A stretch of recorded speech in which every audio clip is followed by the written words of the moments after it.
Hola, bienvenidos a un episodio más de Algo de Magia Podcast.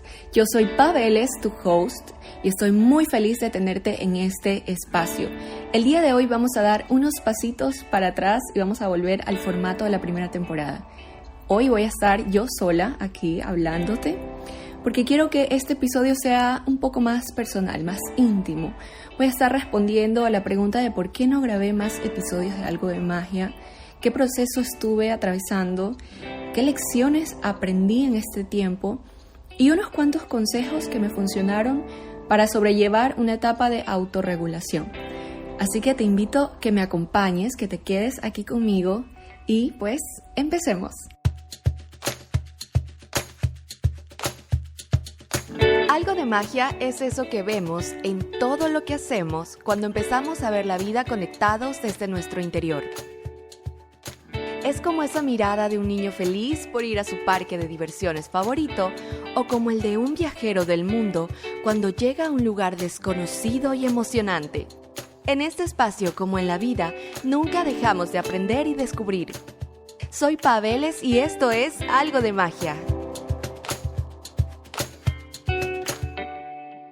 En este momento estoy grabando este episodio en una de las habitaciones de mi nueva casa. Me mudé, estoy viviendo en otra ciudad, estoy rodeada de cajas, la mudanza todavía no se termina porque hay que hacer arreglos, reparaciones y va a tomar pues todo un tiempo, pero no quería dejar de hacer este podcast que para mí es súper importante porque quiero contarles qué ha estado pasando en mi vida. Para poder explicarlo tengo que regresar en el tiempo un poco al momento en el que yo me mudé. Decidí vivir acá en Francia. Cuando yo llegué aquí, yo vine con depresión. Yo tenía casi un año, bueno, no sé las fechas exactas, ahora no puedo hacer los cálculos, pero yo ya tenía un año o más de un año en una depresión crónica. Me encantaría hablar de este tema con ustedes y contarles cómo ha sido mi proceso, pero ustedes se imaginan cómo ahora realmente me pongo a pensar de tomar la decisión de mudarte, de pasar por un proceso de muchos cambios al mismo tiempo que estás lidiando con todo este sentir. No fue fácil. Yo voy a tener un año ya viviendo aquí en Francia y créanme que la adaptación es una de las cosas más duras por las que he pasado. Todavía no siento que estoy adaptada totalmente. Ya puedo sobrellevarlo, ya puedo surfear la ola, pero me tomó muchísimos esfuerzos porque estaba sucediendo pues, las dos cosas al mismo tiempo, ¿no? Como este tema de la adaptación y estar deprimida. Y yo llegué aquí en Francia tratando de conservar mi ritmo de trabajo.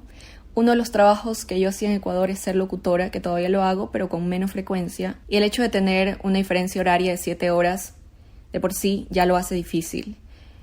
Con Algo de Magia sucedía lo mismo. El equipo está en Guayaquil y no todos están en Guayaquil. Hay una de las personas importantes en el equipo que está en Argentina, entonces las reuniones, cuadrarlas, es realmente un reto. Y aparte de esto, que es como mi vida en Ecuador que yo quiero conservar, estaba pasando el proceso de la mudanza, ¿no? Yo vine aquí a Francia sin saber una sola palabra de francés, sin conocer a nadie, a más de mi novio. Entonces tienes que empezar como todo desde cero, absolutamente desde cero. Y al mismo tiempo teniendo días súper malos, teniendo estos bajones emocionales que implican tener depresión. Se sentía como una carga realmente muy fuerte. Y simplemente lo que estaba sucediendo era que mi ansiedad estaba subiendo, estaba cada vez más grande y me estaba generando demasiado estrés por tener que cumplir, porque así se empezó a sentir, ¿no? Querer cumplir con todo para no fallarte a ti misma, tener ese concepto en la mente, ¿no? De que hay que seguir, de que hay que continuar, de que hay que ser productivo. Y todo esto ya no solamente estaba en el trabajo, sino como que se multiplicó a muchas áreas de mi vida, porque obviamente sentía la presión de que tenía que hablar francés, de que aquí la gente puede saber inglés, pero elige no hablar inglés porque tienes que hablar francés, y mucho menos español, porque inglés no es mi idioma, mi idioma es español. Y absolutamente nadie habla español aquí. Es muy raro. Y fue difícil, fue muy, muy, muy difícil. ¿Qué me ayudó a mí? En una primera instancia, entrar a terapia. Algo que yo tengo que agradecer en mi vida es la presencia de Alex en mi vida, porque él me incentivó. Yo sabía que tenía que ir a terapia. Cuando yo aún estaba en Ecuador, yo ya lo había reconocido, que necesitaba ayuda psicológica para atravesar todo este proceso, porque mi detonante para esta depresión fue haber pasado una pérdida familiar muy cercana, lo cual, como lo digo, detonó ya todo, porque yo ya venía pasando procesos súper fuertes en el lapso de 6 meses, y él fue la persona que realmente me incentivó a buscar esta ayuda. Encontré a mi psicóloga, María Gracia Medina, que la adoro, porque sin ella todo este proceso habría sido el triple de difícil. Y lo primero que yo aprendí fue a identificar mis emociones y a validarlas. Yo era una persona que no lloraba. Hace unos años yo no me permitía llorar. Incluso cuando tuve esta pérdida familiar súper fuerte, cuando yo estaba con mis amigos, con mis amigas, que sabían lo que estaba pasando en mi vida, yo me acuerdo que una vez estaba en el carro con una de mis amigas, y ella me decía como, es obvio, ¿no? Tú estás con tus amigos, es un lugar seguro. Pero ella tuvo que decírmelo como que, hey, puedes llorar aquí, como yo sé cómo te estás sintiendo, porque yo le contaba de todas las crisis que yo tenía. Me acuerdo que antes de venir a Ecuador yo estuve trabajando en una radio, y ya, o sea, yo me había debilitado tanto. Está mal que yo use esta palabra porque no estaba siendo débil, simplemente estaba sintiendo mis emociones, pero yo en ese momento lo veía como una debilidad. Y yo sentía que me estaba debilitando, yo me había debilitado tanto que yo estaba llorando en el trabajo. Y para mí eso era como, no puedo permitir esto, no puedo. Y estaba en una lucha constante, y yo le contaba todas estas crisis que yo tenía a mi amiga, y mi amiga llegó a decirme como que, hey, pero estás conmigo, como estamos aquí, esto es un lugar seguro, puedes llorar. Y yo no podía. O sea, si yo estaba sola, era un mar de lágrimas, pero enfrente de otras personas no lo podía hacer. Entonces yo estaba tan contenida de sentir estas emociones, y empezar a identificarlas, empezar a aceptarlas y empezar a trabajarlas ha sido una de las cosas que yo he estado haciendo desde que entré a terapia, que casi ya voy para 1 año. Una de las cosas que también aprendí fue a reconocer en qué parte de mi cuerpo se refleja, porque esto es súper verdad. O sea, las emociones, si tú no las estás trabajando o si no las estás reconociendo, se van a manifestar en tu cuerpo. Y yo hoy en día sé que cuando yo siento demasiados nervios, se refleja en mi estómago. Que cuando tengo demasiada ansiedad, se me refleja en la piel, que me empieza a picar de una manera que no puedo explicar. Y que cuando estoy en crisis, la cara se me pone caliente y se me pone roja. A veces uno ni se da cuenta, porque las emociones son inconscientes, y a veces yo no me doy cuenta y estoy como media hora ya pasado y me estoy rascando los brazos, rascando las piernas, pero ahora yo ya sé que eso va a detonar en algo. Entonces, conocerme me ha ayudado para yo poder tomar acción de mis emociones y poder trabajarlas de una mejor manera. Otra de las cosas que a mí me afectó muchísimo en todo este tiempo fue la percepción que yo tenía de mi cuerpo. Porque lo primero que pasó cuando yo llegué aquí, que la comida es deliciosa, es que yo subí de peso. Y yo dejé de mostrarme, no lo digo diciendo como si esto fuera importante, simplemente que me afectó, es una realidad. Yo dejé de mostrarme, dejé de subir fotos, dejé de hacer cosas como en redes sociales, porque no me gustaba como yo me veía. Y esto yo lo sentí hasta hace poco. Empecé a tener como un rechazo de mi imagen, que me afectó muchísimo. Y yo creo que a la mayoría de personas nos ha pasado en algún momento de la vida que nos vemos en el espejo y no nos gusta lo que vemos. Y es difícil. ¿Cómo batallas con eso? ¿Cómo haces con eso? ¿Te torturas? ¿Dejas de comer? ¿Qué haces? ¿Te pones a llorar? Entonces pasar por todo este proceso también fue muy difícil para mí.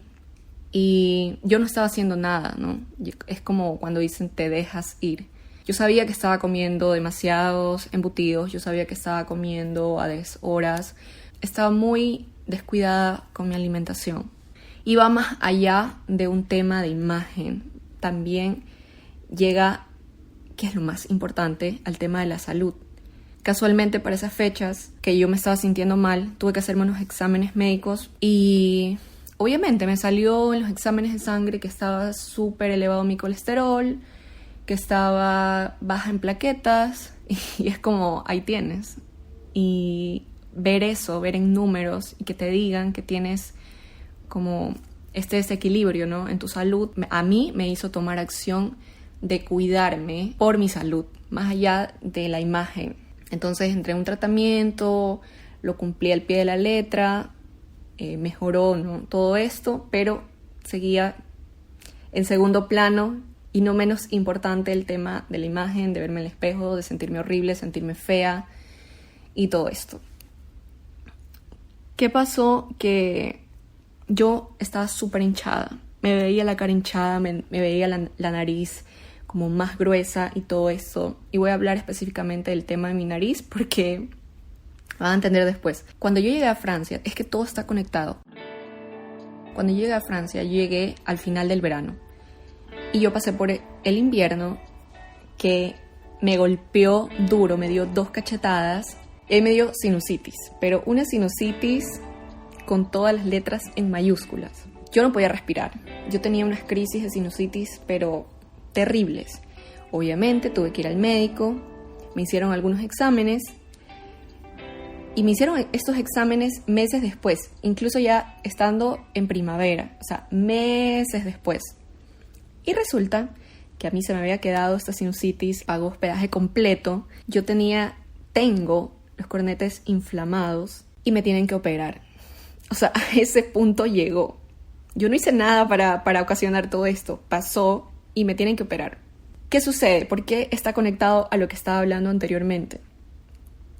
Que esta nariz hinchada que yo me veía, sí, probablemente es porque lloras, porque esto, pero también estaba así porque yo estaba teniendo un problema del cual yo no tenía conocimiento. Y yo me estaba dando tan duro por verme en el espejo que ahora de verdad digo, ¿por qué? Y haber encontrado una respuesta a todo esto me dio una paz, que yo ya sé que me van a operar, que mi salud va a estar mejor, que mi nariz se va a ver bien. Y no quiero que lo tomen por el lado superficial. Para nada es mi intención. Simplemente estoy diciéndolo porque era como una cosita más, una raya más al tigre en todo lo que me hace sentir miserable en ese momento de mi vida. Otra de las cosas que yo tuve que trabajar en todo este tiempo, que yo he estado trabajando desde hace más de un año, ha sido la evasión. Yo soy una persona evasiva, yo lo tengo que admitir. ¿Dónde vemos esto? En el tema de los apegos, en cómo nos relacionamos, ¿no? ¿Cuál es nuestro apego en la vida? Los apegos pueden ser ansioso, ambivalente, el apego seguro, el apego evitativo, donde estoy yo llevando la bandera, y el apego desorganizado. Todas las personas tenemos un apego. El mío es evitativo. A mí me encantaría hacer un podcast, todo un podcast acerca de este tema, de los apegos, porque de verdad cuando te reconoces en tu apego, tú ya sabes para dónde tú vas, cómo tú caminas. Entonces yo les voy a hablar un poquito del apego evitativo, porque yo realmente era como que, cuando yo descubrí este tema, para mí fue como un check, sí soy. Y a mí me ayudó a entender muchas cosas, porque otra vez, todo se trata de reconocer y aceptar, y obviamente a partir de ese momento tú puedes trabajar las cosas. Entonces, ¿qué hace una persona con apego evitativo? Lo primerito es evitar expresar emociones o evitar sentir emociones. Y esto sucede, bueno, es lo que yo ahora sé de este tema. Obviamente un experto puede hablarlo más ampliamente, por eso me gustaría hacer un episodio de esto. Bueno, estos apegos, así como las heridas de la infancia, se desarrollan en una edad muy temprana. Pero con este apego en específico, el evitativo, como un ejemplo para decirlo, es cuando tienes a tu cuidador, que puede ser tus padres, pueden ser un tutor, qué sé yo, que te dicen no llores. Y lastimosamente yo pasé por esto en mi infancia, de parte de uno de mis padres, que tenía esa postura, ¿no?, de querer hacerme fuerte. Y no lo digo que no veo malas intenciones en su actuar. Yo no juzgo a mis padres, yo sé que ellos hicieron lo mejor que pudieron con lo que tenían. Pero en el momento en el que tú le dices a un niño, ya vas a llorar, o no llores por esto, o lo que conocemos que cuando le dicen a los niños hombres, de que los niños no lloran. A ver, tú eres un varoncito, los niños no lloran. Yo sé que pasa tanto en niños como en niñas. A mí me lo decían muchísimo, pero muchísimo. Y yo sé que soy una persona sensible. Yo ya nací con súper sensibilidad.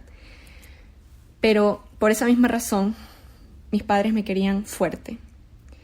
Entonces, ¿qué pasa cuando te dicen y te repiten muchísimo esto de no llores? Están desvalidando tus emociones sin darse cuenta. ¿Cuál es el resultado? Es un adulto, una persona que no quiere depender de nadie ni que dependan de él. Huyen de los vínculos afectivos, huyen de permitirse sentir. Y somos, me incluyo, los que hemos dicho en la vida, yo quiero estar contigo, pero mira, es que ahora no puedo, ahora no estoy en el momento de meterme en esta historia, etcétera, etcétera. Y es como, esto no es sino una máscara de no quiero ser vulnerable, de no quiero meterme en esta historia donde no sé qué pueda pasar, porque también hay un tema de control, ¿no? Que quiero controlar mis emociones y no sentirme vulnerable ante ti. Y esto fue algo que yo viví muchísimo y es como un decir a cada rato, si hay alguna discusión, si hay algo que pasó y que hay que resolver, es, a mí no me gustan los problemas. Hagamos como que nada ha pasado. Pero es que aquí lo que hemos venido es a resolver problemas. Entonces no podemos hacernos de que no ha pasado nada. Hay que enfrentar las situaciones y esto es algo que parece tan sencillo, parece tan obvio, pero yo lo menciono porque yo ni siquiera estaba consciente de esto. Yo recién estoy conociendo esto y yo ya lo estaba trabajando sin saber que realmente dónde yo estaba ubicada en el tema de los apegos. Pero ahora que ya lo sé, he podido trabajarlo de una mejor forma. Y cuando uno no resuelve algo, ¿qué pasa? Se nos repite y se nos repite y se nos aparece a cada rato hasta que uno le pone cara a la situación. Y es un momento incómodo o duro muchas veces, nos cuesta, a veces hasta lloramos. Y muchas veces nosotros ya sabemos que tenemos que atravesar por ciertas situaciones difíciles, que tenemos que hacernos cargo, que tenemos que dar la cara en esa conversación difícil o qué sé yo, pero no nos gusta hacer esa tarea y queremos pasar 20 sobre 20 sin asistir a clases. Y así no funciona esto y ahí es donde nos estrellamos. El siguiente punto es que yo me tengo que agradecer a mí misma y que créanme que si aún no van a terapia, el día que lo hagan van a tener esta satisfacción consigo mismo, consigo misma, de agradecerse por dar este paso, porque el cambio y el impacto que genera hacer esto no tiene precio y de verdad te cambia la vida. Y no está de más decirlo, pero un psicólogo o una psicóloga no te va a resolver los problemas de tu vida, no te va a decir qué hacer con cada situación que tú pases. Lo primero que va a pasar es que te va a ayudar a reconocer patrones, a reconocer cosas, que te va a dar herramientas para que tú puedas sobrellevar estas situaciones en tu vida, para que tú puedas mejorarlas, para que tú puedas cambiarlas, resolverlas y para que tú puedas llevar tu vida hacia un camino más sano, más sincero contigo mismo, contigo misma, desde la vulnerabilidad, desde el perdón, desde el respeto, desde la aceptación, la compasión. Y todo esto se va a sentir como un abrazo y créeme que tu vida va a ser más ligera. Que van a haber momentos difíciles, sí, que vas a llorar, sí, que no vas a saber qué hacer, que vas a querer tirar la toalla, sí, todo eso. No lo estoy romantizando, es súper difícil, tengo que decirlo. Yo me he arrepentido una vez, porque cuando tú escarbas en el dolor, tú quieres tirar la toalla. A mí me pasó. En un momento yo de verdad dije, ¿en qué momento a mí se me ocurrió abrir todos estos cajones que estaban con 10 llaves? Porque ha sido tan doloroso que en un momento yo pensé como, pero yo estaba bien, en negación, ¿no? Como mi vida era normal. No, mi vida no era normal. Era una mentira que yo me estaba contando y yo no estaba trabajando en mí. Simplemente eso. Entonces, como les digo, no quiero romantizar el ir a terapia. Es lo más difícil que vas a hacer en tu vida, pero es lo más hermoso al mismo tiempo. Vale la pena trabajar en ti, vale la pena trabajar en tu historia, vale la pena sanar tu pasado, vale la pena volver a la raíz, interiorizar, autorregular tus emociones. Y dentro de todo esto hay algo que también tengo que agradecer, y es tener el privilegio de yo poder tomarme el tiempo para hacer esto, porque yo sé que no es la historia de todos y yo me siento muy afortunada por poder hacer este trabajo. Y ahora yo quiero darles unos consejos que me han servido a mí para poder sobrellevar todo esto. Lo primero es que te pongas metas reales, si es posible, metas cortas. Por ejemplo, yo empecé a hacer ejercicios y yo sabía que era una mentira si yo decía que yo iba a hacer ejercicios 6 días de 7. Entonces, me pregunté a mí misma, ¿cuál es una meta que yo realmente pueda cumplir? Ok, 3 días, perfecto. 3 días a la semana está bien para mí y lo voy a respetar. Y ha pasado un tiempo de que yo estoy haciendo ejercicios y yo continúo en esos 3 días. Y no porque me dé miedo de ponerme una meta más alta, es simplemente que yo estoy consciente de mi presente. Ahora mismo pasé por una mudanza, todavía no estoy bien acomodada. Estuve en unos meses en que tuve visitas de amigas que vinieron de otros países en donde yo estaba saliendo mucho. Ahora también tengo otras actividades aquí desde mi casa, tengo un trabajo remoto y tengo que ser consciente de mi tiempo, de la distribución de mi tiempo. Y 3 días a la semana para mi presente sigue siendo bien y así se siente bien y no me estoy martirizando ni sobreforzando. No sobreforzarte porque el resultado no será el mismo. Y vamos a caer en la frustración, en tener estos pensamientos negativos de que no eres capaz, de que fallaste, etc. En esos momentos en los que realmente te sientes mal emocionalmente, mal contigo mismo, con algún área de tu vida, hay que cuidarnos extra. Busquemos ayuda, busquemos recursos. Hoy en día tenemos muchísimos recursos. Si a ti te funciona escribir en tu agenda, hazlo. Si te ayuda mejor tener alarmas que te recuerden cosas en el teléfono, hazlo. Es súper válido. Y si estás usando esta agenda y si estás organizando tu día, yo te aconsejo muchísimo que nunca olvides poner en tu agenda un día para ti. Un día para ti, de hacer las cosas que amas, de darte ese espacio de descansar y que solamente en este momento, en el presente, seas tú haciendo algo que amas. Si te encanta escalar, si te encanta viajar, si te encanta lo que sea, hazlo. Y no dejes de hacerlo, aunque sea un día a la semana. Y si esa semana es difícil, bueno, ponte una meta de cada 15 días, pero no dejes de hacerlo. No postergues un momento contigo mismo, un momento de conexión contigo mismo. Cuidar extra la alimentación.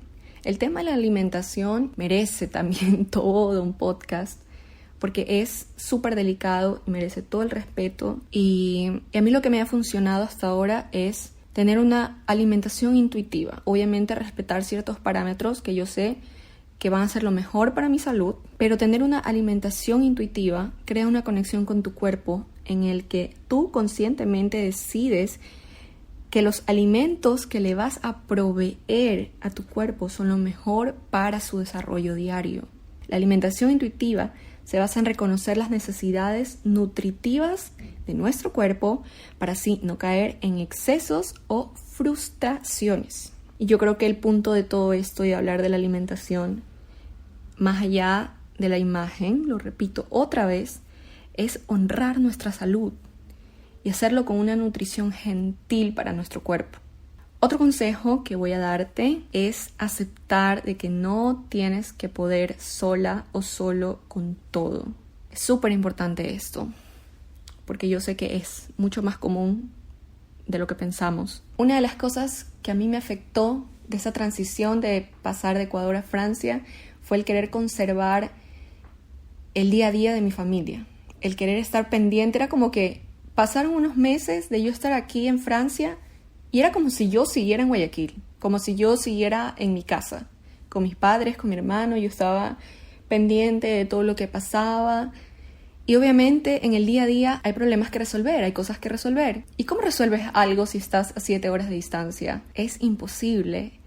Y esto yo lo tuve que al punto de que yo lo tuve que trabajar en terapia, de desligarme un poco, no desconectarme, ojo, no es olvidar a mi familia, no es no hablar nunca con ellos para nada, simplemente es aceptar que mi realidad es que yo ya no vivo en esa casa y que por más que yo quiera, yo no puedo resolver nada, absolutamente nada.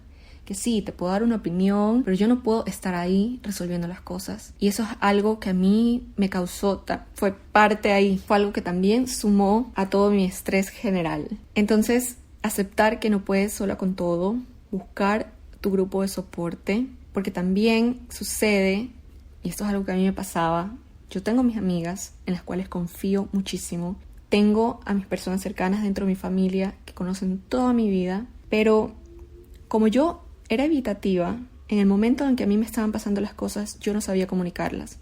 Yo era las personas que te cuento algo duro que pasé o algún problema que solucioné cuando ya pasó y no en el momento. En el momento yo me estresaba sola, me daba duro sola, me frustraba sola y la familia, los amigos están para acompañarse los unos a los otros. Y eso es súper, súper importante, de saber que las relaciones son ida y vuelta, de que las personas que realmente te quieren van a estar para ti y te van a escuchar.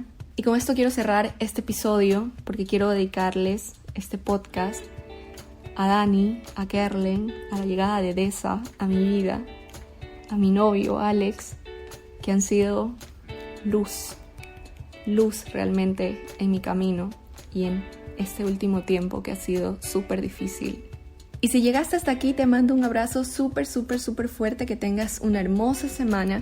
Si te gustó este episodio o si quieres compartirlo con alguien, tú sepas que le va a interesar toda esta historia, no dudes en compartirlo, porque así me estás ayudando a que Algo de Magia crezca. Que tengas una excelente semana. Te espero en el siguiente episodio de Algo de Magia Podcast.